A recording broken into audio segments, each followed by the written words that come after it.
किम Bong ने पूछा कि क्या वो यही बॉक्स था। कैंग जिन ने बताया कि वो यही था और इसमें थी वाइल्ड जेनशिंग। किम बोंग ने बताया कि उन्होंने इतनी अच्छी क्वालिटी की जेनशिंग को कभी भी नहीं देखा था। कैंग जिन को बताया गया था कि ये चीज कम से कम 100 साल पुरानी थी। किम बोंग भी इस चीज पे हैरान हुए और पूछा कि क्या वो सजेस्ट कर रहे थे कि क्या वो इसे खाएं। कैंग जिन को ये चीज खाने के लिए दी थी तो कैंग जिन इस चीज को शेयर कर रहे थे। किम बोंग ने इस बात पे एग्री कर लिया था मगर वो श्योर नहीं थे क्योंकि ये चीज सिर्फ कैंग जिन को दी गई थी। कैंग जिन ने कहा कि बात ऐसी नहीं थी और किम बोंग ने भी उनकी मदद करी थी और शेफ से पूछा कि क्या मास्टर ने कहा था कि वो जेनशिन को खा सकते थे क्योंकि ये बहुत ज्यादा वार्मिंग फूड है। किम बोंग ने कहा कि मास्टर ने उनसे कहा था कि स्प्रिंग में उन्हें हर्बल मेडिसिन लेनी शुरू करनी होगी तो ये टाइमिंग बहुत ज्यादा परफेक्ट थी। कैंग जिन कह रहे थे कि स्प्रिंग के लिए थोड़ी जल्दी थी। किम बोंग ने कहा कि वो साथ में कुछ और लेके आए थे और उनका आइडिया ये था कि वो इस चीज को अल्कोहल में प्रिजर्व कर सकते थे। कैंग जिन ने भी देखा कि वो जेनशिन वाइन को बना सकते थे।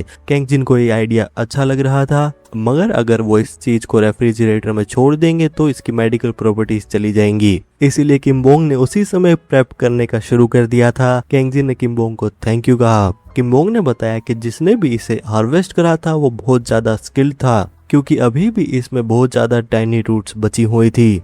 कैंग जिन ने जब वहां पे अल्कोहल की बोतल को खोला तो उसकी स्मेल बहुत ज्यादा स्ट्रॉन्ग थी। किम बोंग ने बताया कि ये उनके रेस्टोरेंट में डिस्टिल्ड करी गई थी। कैंग जिन भी कारण समझ गए थे क्योंकि जब वाइन को कोई स्टोर से खरीदता है तो ऐसी स्मेल कभी भी नहीं आती है। किम बोंग ने बताया कि हैंडमेड लिकर बनाने के लिए रेगुलर सोजो को इस्तेमाल करा जा सकता है मगर क्योंकि वाइल्ड जेनशिन को बना रहे हैं तो जितनी स्ट्रॉन्ग अल्कोहल है उतना बेटर है। किम बोंग ने कैंग जिन से पूछा कि क्या उनके पास कैंडल्स थी। कैंग जिन ने कहा कि जितनी उन्हें चाहिए थी। किम बोंग ने एक को लाइट अप करने के लिए कहा। कैंग जिन ने वहां पे कैंडल को निकाल लिया था। किम बोंग वहां पे कैंडल के वैक्स से लिड को सील करने वाले थे ताकि कोई भी हवा ना जा सके और कैंग जिन से कहा कि स्टोर करते समय सील के अंदर गैप को लगातार चेक भी करना होता है। कैंग जिन भी इस चीज से बहुत ज्यादा इम्प्रेस हो रहे थे लेकिन तभी किम बोंग ने थोड़ा रिग्रेट करा। कैंग जिन ने कारण पूछा। किम बोंग ने बताया कि इस लिक्वर को पीने के लिए उन्हें कम से कम 10 साल इंतजार करना होगा और ऐसा लग रहा था कि उन्हें कैंग जिन से कम 10 साल के लिए अच्छी तरह रहना होगा।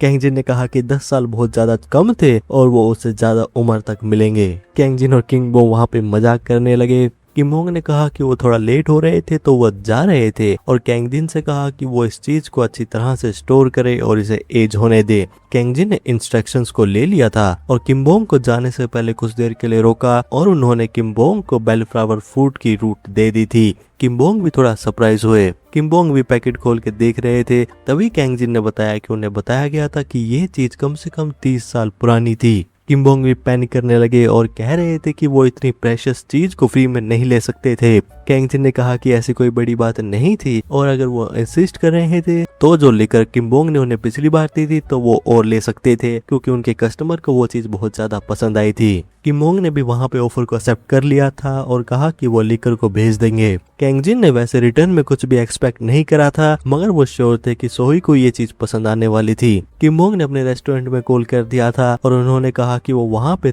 20 बोतल्स को भेज दें। कैंग जिन भी इस चीज पे सरप्राइज हुए और कहा कि ये कुछ ज्यादा ही था। किम बोंग ने कहा कि 20 बोतल्स काफी नहीं थी बजाय कि कैंग जिन ने उन्हें जो दिया था और वो उन्हें उनके फ्रेंड के फादर की तरह समझ सकते थे। कैंग जिन भी इस चीज से इमोशनल हो रहे थे और किम बोंग वहां पे चले गए थे। कैंग जिन भी हिसाब लगा रहे थे कि वो 20 बोतल्स थे सोही और मेडन घोस्ट को कितनी दे सकते थे और बाकी सबको।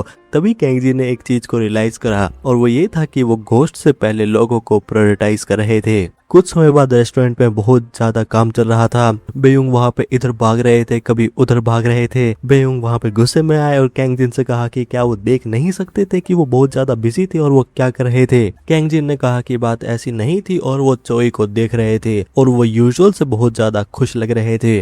बेयुंग ने कहा कि अगर वो इतना ही क्यूरियस थे तो वो चोई से जाके पूछ सकते थे। कुछ समय बाद जब रेस्टोरेंट खाली हुआ तो बेयुंग ने चोई को कुछ सर्व करा और कहा कि वो कुछ ज्यादा ही अच्छे मूड में लग रहे थे।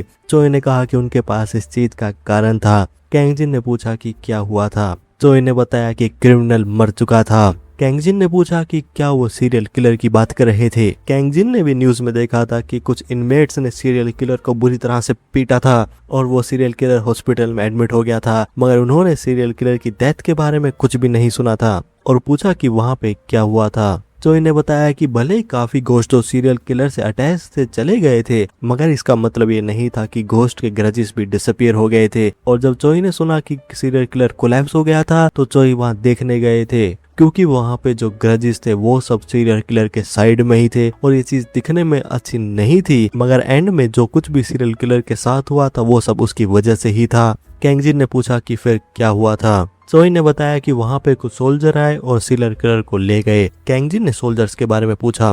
चोई ने बताया कि उन्होंने भी ये चीज पहली बार देखी थी और शायद उन्हें ग्रिम रीपर सोल्जर कहना ज्यादा बेटर है। और जब वो वहां पे आए थे तो उन्होंने सीरियल किलर की सोल को ले लिया था और वहां उसे घसीटते हुए ले गए थे और सोल्जर्स ने वहां पे सीरियल किलर के 3 डे फ्यूनरल का भी इंतजार नहीं करा था। चोई ने बताया कि वहां पे मूड बहुत ज्यादा हैवी था और सीरियस था और वो वहां पे प्रेशर को भी स्टैंड नहीं कर पा रहे थे, मगर उन्हें ये चीज डिसअपॉइंटिंग लग रही थी, क्योंकि चोई वहां पे गए थे कि जब सीरियल किलर खुद घोस्ट बन जाएगा तो वो उसे खुद पीट सके, मगर एंड में सब कुछ अच्छा ही हो गया था। जेएस ने भी किलर को टॉप प्रायोरिटी की तरह लिया था, तो आफ्टर लाइफ में पनिशमेंट अच्छी तरह मिलने वाली थी। तभी रेस्टोरेंट में कोई आया जिसको देख के सभी गोस्ट इधर उधर देख रहे थे और थोड़ा पैनिक कर रहे थे। पर्सन ने चोई को हेलो कहा। चोई ने भी जब पर्सन को देखा तो चोई ने भी पैनिक करा, मगर कैंगजिन वहाँ खुश थे क्योंकि यहाँ डोची थे। डोची ने बताया कि वो वहाँ पे इसलिए आए थे क्योंकि उनका काम चोई के साथ था। चोई ने भी पूछा कि उनके साथ उनका क्या काम था। डोची ने कहा कि काम क्यों नहीं होगा और पूछा कि क्या उन्हें सुमी और यूसिन के बारे में याद था। चोई ने झूठ बोलते हुए बोला कि ये लोग कौन थे,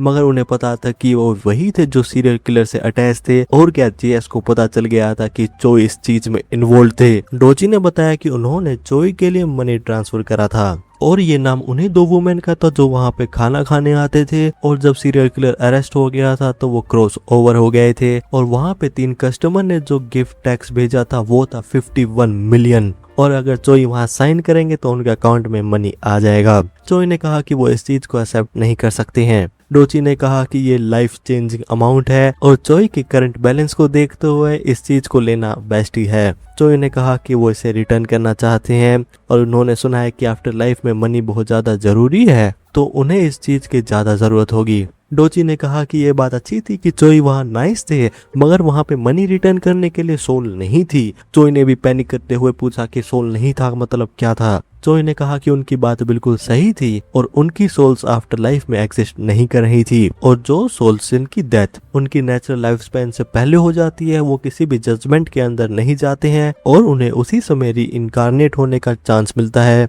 तो दूसरे वर्ड्स में कहा जाए तो तीनों विक्टिम्स उसी समय रीइंकारनेट हो गए थे, तो किसी के पास मनी रिटर्न नहीं हो सकता है। बाकी गोस्ट जो भी बात को छुपके से सुन रहे थे उन्होंने एक क्वेश्चन पूछा, और वो ये था क्योंकि उनकी जजमेंट नहीं हुई थी तो क्या मतलब ये था कि उनके सिंस भी डिसअपियर हो गए थे। डोची ने बताया कि बात बिल्कुल सही थी और अगर कोई अडल्टहुड से पहले या फिर उसकी डेथ किसी एक्सीडेंट से हो जाती है जिसको कंट्रोल नहीं करा जा सकता है तो उसे बिना किसी ट्रायल के रीइनकारनेट किया जाता है जब तक उन्होंने किसी भी 7 डेडली सिंस को कमिट ना करा हो। बायस्टैंडर ने 7 डेडली सिंस के बारे में पूछा। डोची ने कहा कि अगर वो किसी को देखे और सोचे कि क्या कोई इतना इवल भी एग्जिस्ट कर सकता है तो वो उन सिंस के अंदर आएगा। डोची ने कहा कि क्वेश्चन का समय खत्म हो गया था और चोई से पूछा कि अब वो क्या करेंगे। चोई ने पूछा कि क्या वो मनी को डिस्ट्रीब्यूट कर सकते थे। जो बात सुन के वहाँ पे सभी गोस्ट बहुत ज्यादा खुश हो गए, लेकिन डोची ने कहा कि रिसिपिएंट चेंज नहीं हो सकता है, तो वहाँ पे सभी लोग डिसअपॉइंट होकर चले गए थे।